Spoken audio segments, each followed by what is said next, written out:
ففي عندنا أسطورة مهمة جدا بتجسد الإله خينوم وهو قاعد على عجلة الفخار أو دولاب الفخار، وبيشكل الإنسان الأول في الحضارة المصرية القديمة. فطبعا دي من الجداريات المهمة جدا جدا، ودي برضو من الأساطير المهمة جدا جدا في الحضارة المصرية القديمة.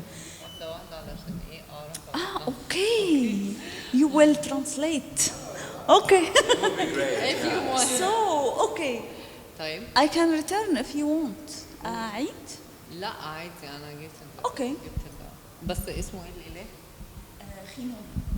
Okay, so Salha was just explaining how the ancient Egyptian god Khinum has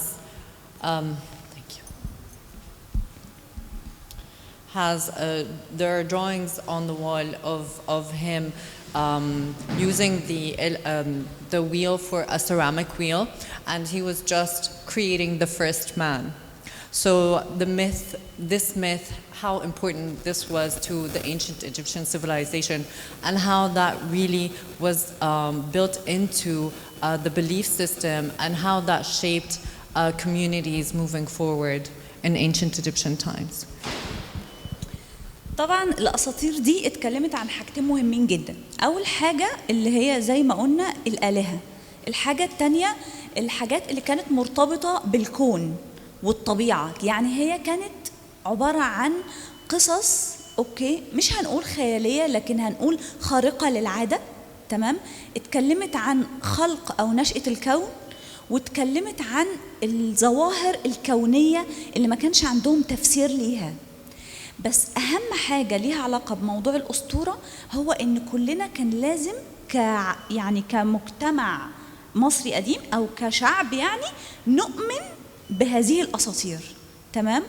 كتير مننا هيجمع أو هيشوف يعني إنه في علاقة كبيرة جدا ما بين محاولة تجسيدهم للأساطير دي، سواء بينتينج أو ريليف على الحوائط في المعابد وغيرها أو حتى في المقابر، وما بين آيات من القرآن الكريم. عشان كده في مثلا أسطورة الخلق أو نشأة الكون، وإن الأرض والسماء كانوا حاجة واحدة، بعد كده تدخل الهواء وفصل ما بينهم، ودي آية موجودة في القرآن الكريم. في آراء كتير بتقول إنه، وطبعا أنا مع الآراء دي جدا، إنه المصريين القدماء كانوا مؤمنين وموحدين، ما كانوش خالص مشركين زي ما حاولت بعض الدول أو بعض يعني الديانات إنها تقول عنهم. هم كانوا مؤمنين بربنا سبحانه وتعالى، مؤمنين بعبادة واحد أحد، وده ظهر كتير جدا في كتير من الأساطير بتاعتهم. Okay, so the most important things or stories behind these paintings on the walls and in scriptures were two things. So the gods and the universal connectivity as everything and all is one. This was discussed and this was shown throughout ancient Egyptian civilizations through sculpture, through paintings on the walls and scriptures. And mostly these were stories of miracles, something that we do not know and do not have in this day and age. And the most important thing was belief. Everybody believed in these stories and everybody saw them as true. They weren't only just stories for people to look up to, but they truly, deeply believed they were true. And Salha also speaks about the relationship between the ancient Egyptian times and the Quran, where where the earth and the sky were just one, and then wind came and separated them. And this also, and then also the fact that ancient Egyptians, despite many different stories or translations, ancient Egyptians believed in the one God. And this is very true actually. طيب من هنا بقى هنتنقل لفكرة إنه الأساطير عامة كانت احنا زي ما قلنا ان هي كانت من الحاجات المهمة جدا في الحضارة المصرية القديمة، وكانت كتير جدا، وكانت زي ما قلنا ان هي بتفسر كتير من الظواهر الكونية. تمام. دلوقتي ازاي ممكن نشوفها في الفن التشكيلي او نربطها ازاي بشغلنا في الفن التشكيلي؟ وده اللي انا حاولت اعمله من خلال القطعة بتاعتي اللي هي الارت وورك مع Forever's Now واسمها معد. يمكن السؤال اللي جاي يشرح اكتر عن العمل وارتباطه بالاسطورة. So basically her installation at Art d'Egypte takes those myths and places it into a contemporary setting, and how these myths are translated into contemporary art. We'll give it to you for the next question. Thank you. I think maybe I'd be curious to hear your take on how the viewers see both of your installations in relation to this question of time and myth, and how they're supposed to engage with those concepts through your work. Super, thank you. So I think Egypt does that already with anybody hitting the ground here. The first question you're questioning yourself is what happened in ancient history and what are we looking at? Obviously the backdrop of the pyramids is doing that. And looking at the piece that Alex Proba in our case designed, and which we were happy to collaborate with, it is all made from stone, so we are stone workers. And looking at the pyramids at the back where stone was mastered, it does question what they did at that time and what we're doing today, because it gives a new artistic gesture to stone. We're trying to make stone relevant in today's world, and especially if you take a deep dive in stone and in the material, because I don't think myth or the ancient always needs to come from symbols, but sometimes it is coming from the material. And in this specific case, we are looking at a material which is formed over millions of years ago, and the stone which was used for the pyramids was also formed millions of years ago. So both materials formed millions of years ago, only they get their hand around it at that time and we get it today. And with that you collide those two worlds. So I think the material does question all those questions around myth and time. I see that both monuments, the pyramids and the installation, let me call it like that, they do deal with spirituality. So our relation with the big fundamental questions of time, where we come from, where do we head, who are we, and all that. But they follow a different direction. There is the same movement, but with a different direction. The pyramids represent to us the verticality. True that the basis of the pyramids are pretty much solid, grounded. True that the inner content of the pyramids are mundane things belonging to this earthly life. But the whole movement that the pyramid inspired to us, first of all, is vertical, is towards the heaven, the afterlife. At the same time, pyramids also combine their being natural and artificial, because they are mountains. And already all mountains inspire awe in all of us who have the luck to engage with mountains. But an artificial mountain is even more awesome. And it combines the natural and the artificial. Having said that, all of this movement and all of these duality, the earthly and the otherworldly, the heavenly and the mundane, combine, but the movement is towards up. Whereas the third paradise symbol is horizontal. And it speaks to us about this dimension and this tension and these stories happening or occurring, engaging all things on this planet, regardless of the afterlife, is connecting us to life during life and sticking us there. All things on the planet and possibly in the universe come from combination of previous elements. And this combination could be pretty much energetic, conflictual, and tense, but in a way or another it ends up to a result that is the creation of what did not exist before. All things go through this, and then they die. The same things occur to us and all life on the planet.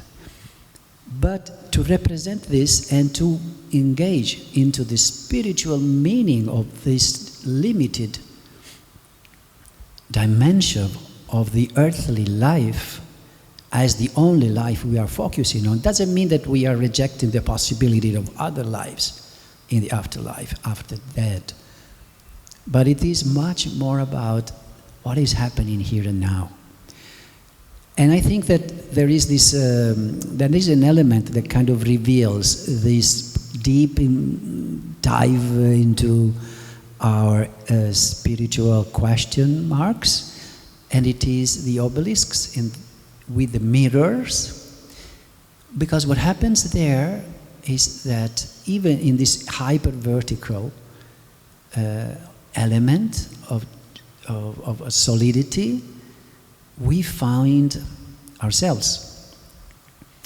And the passing of all things, and the inclusion of all beings, and the impossibility to exclude anything from manifesting itself, from being, because in front of the mirror will not reject anyone, and it will welcome the Pharaoh, the king, as kings, the kings, as the servant. So it speaks to us even a very deeply political meaning, mythological or mythical meaning. We have a pyramidal, I don't know, society, and a horizontal society. We have a vertical flow, and we have a horizontal flow. So they both the monuments, they are both dealing with the same questions, the same old questions, and they find themselves dealing with dualities. They can reconcile all dualities, they do, but with a different direction. Thank you, that was profound. I guess this leads into my next question, because you've touched on spirituality and philosophy in a sort of philosophical way of, I appreciate the language that you used when you spoke of the pyramidic and this idea of the sort of hierarchical or sort of vertical approach to looking at things. And I think in both of your work, perception plays a part as well, whether it's in how you engage with the work or the perception of scale, the ring being the size that it is and what that then represents. How do you both consider this idea of a duality of spirituality or philosophy within the context of this work in Forever Is Now? Do you consider it? Yeah, so this question is to the two of you, based I guess on what I'm saying here, which is this idea of either the perception of scale or the perception of how you would engage with those sculptural pieces. I hope that made sense. الموضوع كبير على فكرة. طيب هي الحكاية كلها إن أنا أول لما جات لي الانفيتيشن دي من ارت دو جيبت إن أنا أعمل عمل فني أشارك بيه في Forever Is Now، كنت مهتمة قوي إن أنا أعمل علاقة ما بين الحضارة المصرية القديمة، أوكي، والفن المعاصر. فبأعيد من خلال العمل بتاعي قراءة واحدة من رموز الحضارة المصرية القديمة، متمثلة مثلا في الخاتم الملكي اللي كان بيتكتب عليه اسم الملك، تمام، وأعمله بنى معماري ضخم نتشارك فيه كلنا، ومن هنا بحول ملكية شخصية لهذا الملك إلى فضاء عام مشترك نتشارك فيه، الشعب نفسه يتشارك فيه مع الملك نفسه، فيبقى نوع من التحاور والعلاقة وكسر الحواجز بين النفوذ أو السلطة وما بين الشعب.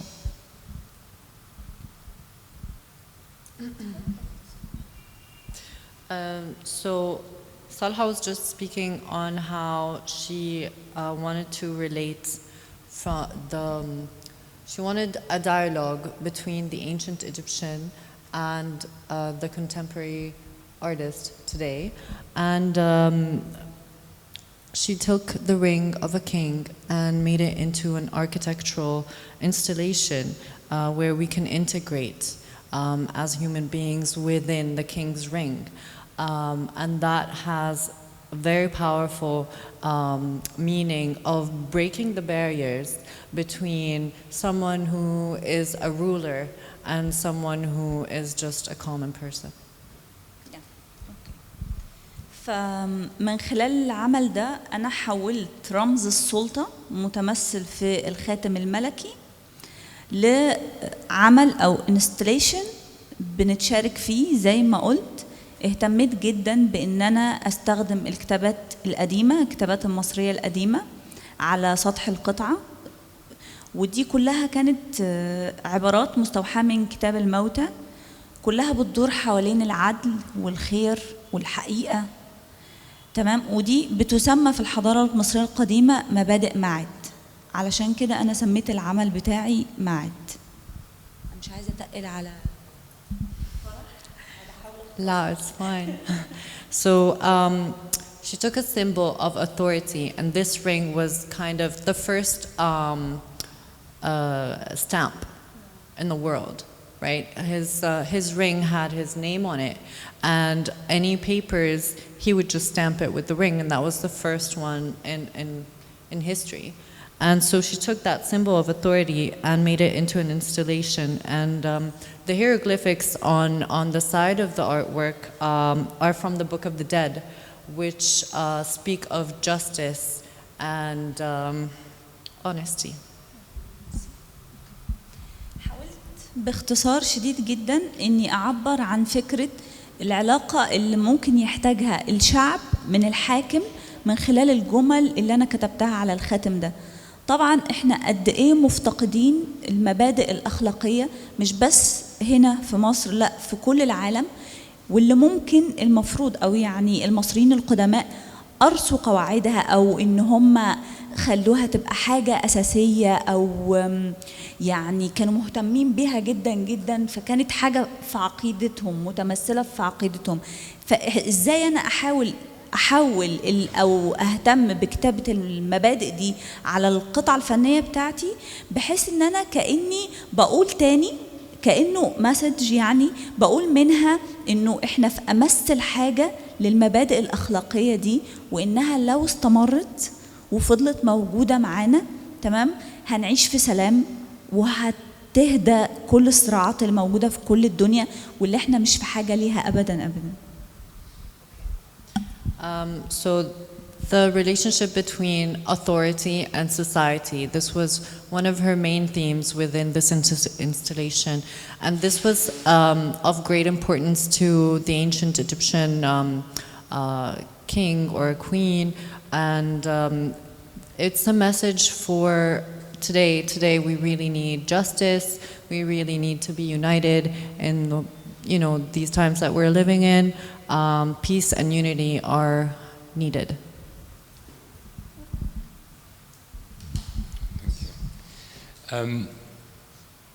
Beautiful story, by the way.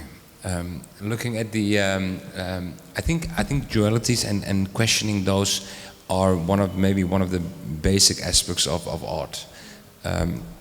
So that's a general thought. And looking at what has been, what was designed by Alex and what we were able to produce is I think there, in that sense, there's also a lot of dualities going to the past. So one of it is the Eye of Horus, but then taking it into a new perspective in a new artistic gesture of how she would interpret that.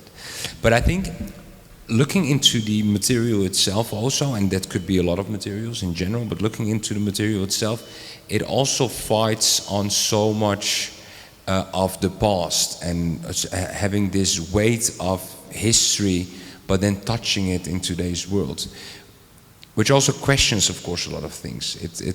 Because it's not necessarily by selecting it, you're not looking at coloring or finishing, but you're looking at history, which should take place in a certain area or a certain interior or exterior or whatever you're placing it. So that also brings responsibility, because you're looking at something which was seaborn, or you're looking at a mountain, actually, you know, in those cases. So those questions being asked is almost the basics of what you want to do with work. Yeah. The funny thing is also, when the first reactions of people looking at the artwork, everybody was like, "Is this real? What is it? Is it colored?" So the question also, the people being surprised by the beauty of nature is a great thing, I think, to showcase. Well, I tackle this by looking at the pyramids as a stairway that does connect the bottom and the top, and does entail the existence of the bottom, which is our planet. But again, it tends to invite us to climb the stairs, at least those who can afford to buy what is needed for the stair climbing. Whereas in the three circles of the third paradise, rather than a stairway, I envision a space, a circular space where we gather. And yes, we deal with the question and notion of authority, and we focus on the first part of the term, that is the author. From the ancient Greek, the autos, is myself, as an author. So it's as though we were inviting all of us to step in a common space of co-creation, everyone with their skill and ability and possibilities, and engage in this and having this conversation, acknowledging conflicts, tensions, but also acknowledging that as humans, we can go beyond nature. We've done that. We have created justice, we have created peace, which is something that it doesn't really occur and happen in nature. If I see a wolf or a lion killing a prey, I wouldn't call them unjust. Whereas I do call unjust Netanyahu or Trump for what is happening in Palestine. So we did create the justice, therefore we created the injustice on this planet. And there stands our responsibility. I wouldn't account a tiger, a lion, a spider to be morally responsible for biting, a killing. But we can do that because we went beyond nature, creating peace, justice, and the opposites, of course. So we need spaces where to negotiate among these dualities of justice and injustice, ethical and unethical, and peace and war, destruction and generation, appropriation and sharing, and all of this. This is where we stand, and if we stand there together and we allow a flow in a kind of circularity, continuous flow, well, that may come to allow for the production of a political and social system that is based on these incredible ideals that we have engaged in many, if not all cultures, of really being authors of our own life, together though. And so I think that we are dealing, just because we're here in front of these amazing monuments, we are dealing exactly with this in this time, not far from Palestine. And that's it, sorry, that's it. I think I will ask one more question, and it ties in, I think, to where we're at, and also what you've both said about the works, in the sense that whether we're dealing with historical ideas, mythological ideas, philosophical ideas, whether it's this sort of duality of stone, of nature, of us as people and how we encroach on that. I kind of want to know your opinions or your thoughts on the role of the artist as, we can say bridge, we can say translator, transmuter even, of sort of mythological or the philosophical with current consciousness, the space that we occupy now. And I guess it becomes an interesting question when you consider what you just said about the pyramids as a historical site, but we are enacting on it in a very kind of present way. So yeah, the question then is, how do you see the role of the artist as bridge, maybe between the ancient, the mythological, and the current consciousness? هو السؤال ده مهم قوي لينا كمصريين، لأن احنا عندنا حضارة مصرية عريقة بقالها آلاف السنين. فأنا بشوف إن مهمة كل فنان مصري إن هو يرجع يعيد تاني قراءة الحضارة المصرية القديمة، كل حرف فيها، كل رمز، كل شكل، لأن كل حاجة صغيرة جدا فيها بتمثل معنى، وبتمثل فكر، وبتمثل عقيدة، وبتمثل عالم ضخم جدا من الحاجات المهمة جدا جدا اللي احنا ممكن نشوفها، يعني لما نتعمق فيها نشوفها ان هي فلسفية جدا. هم كانوا فلاسفة من الطراز الرفيع حقيقي. فأنا بشوف ان ده دورنا كفنانين مصريين، اننا نعيد تاني قراءة الحضارة المصرية القديمة بكل تفاصيلها. So she said, this is a very important question for artists to go back and study the ancient Egyptian thought, meaning, knowledge, and importance of their philosophies. And it is the artist's role to bring that back into today's society, because this is exactly what we're missing.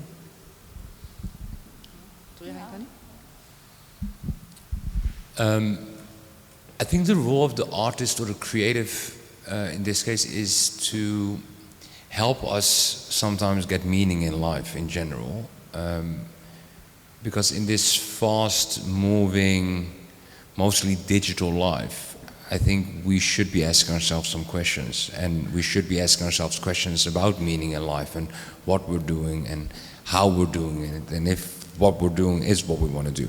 So it also gives a moment of centralizing ourselves and questioning deep and important questions, which I believe most of the times, but that's a personal belief, would be great to be based on the past.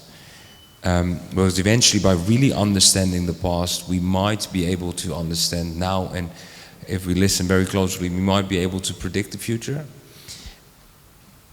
But in general, we need meaning in life. We've lost so much meaning in life by running around. And really being here in Egypt is also a game changer for me, a little bit in terms of how people are dealing with life, how much people are dealing around being a community and taking care of each other and living in this third space of outside living. Living in Europe, being a lot in the United States, everybody's running all day long. There is no meeting each other outside. and this sense of community, of taking care of each other, of being with each other, is also really something that I think, by questioning yourselves the right questions, which artists help to do, and that's their responsibility. Not easy not to agree with you. Thank you both.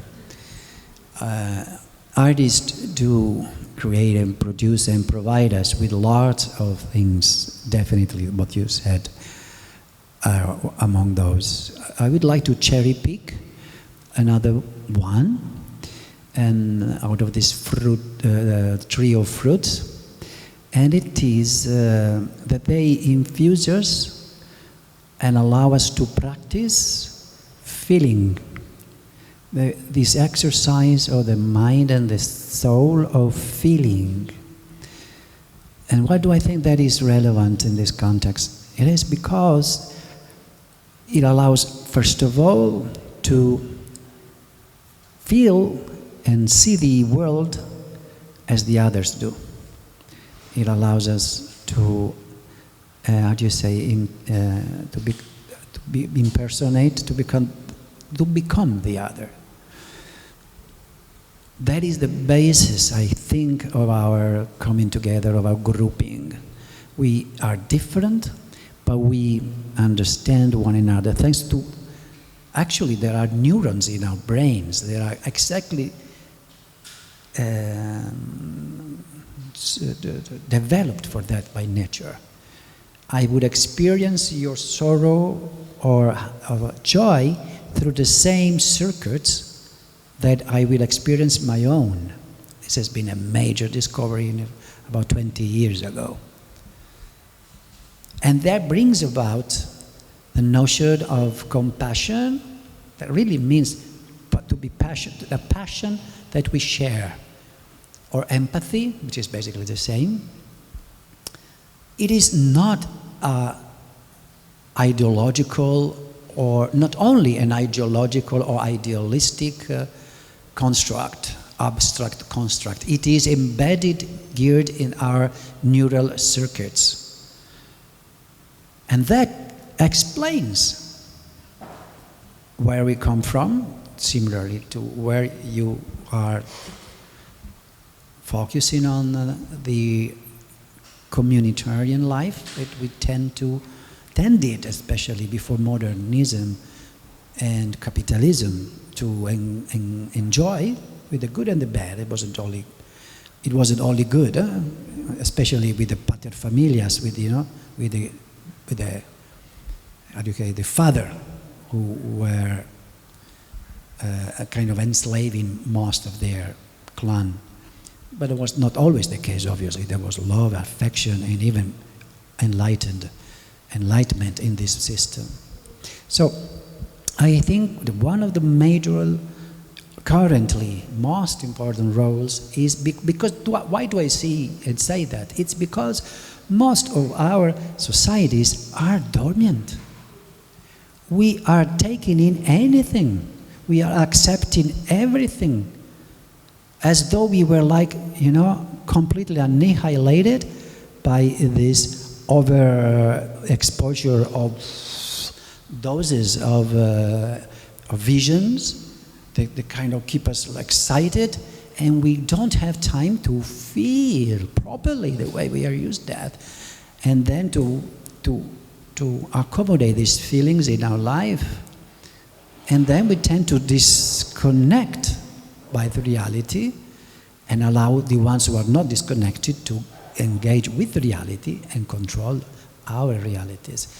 And so I think this is a major important aspect of the artist's role in our societies. Keep us alive and express, learn to express.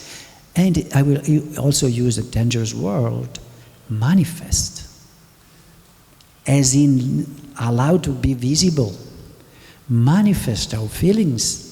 Of course, we don't want to end up in jail or offend to the extent of being seen as criminals, but allow our humanity and our feelings to manifest tends to orient our representatives to engage with this manifest or evidence.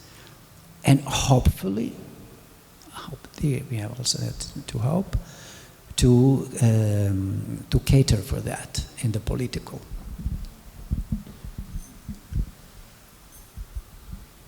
Any more thoughts? Or perhaps I can open to the audience for questions or thoughts? Don't be shy. Yeah. Yeah. Okay. Yeah, I think on that note, thank you all for being so generous. This was really lovely. Thank you so much. Thank you guys.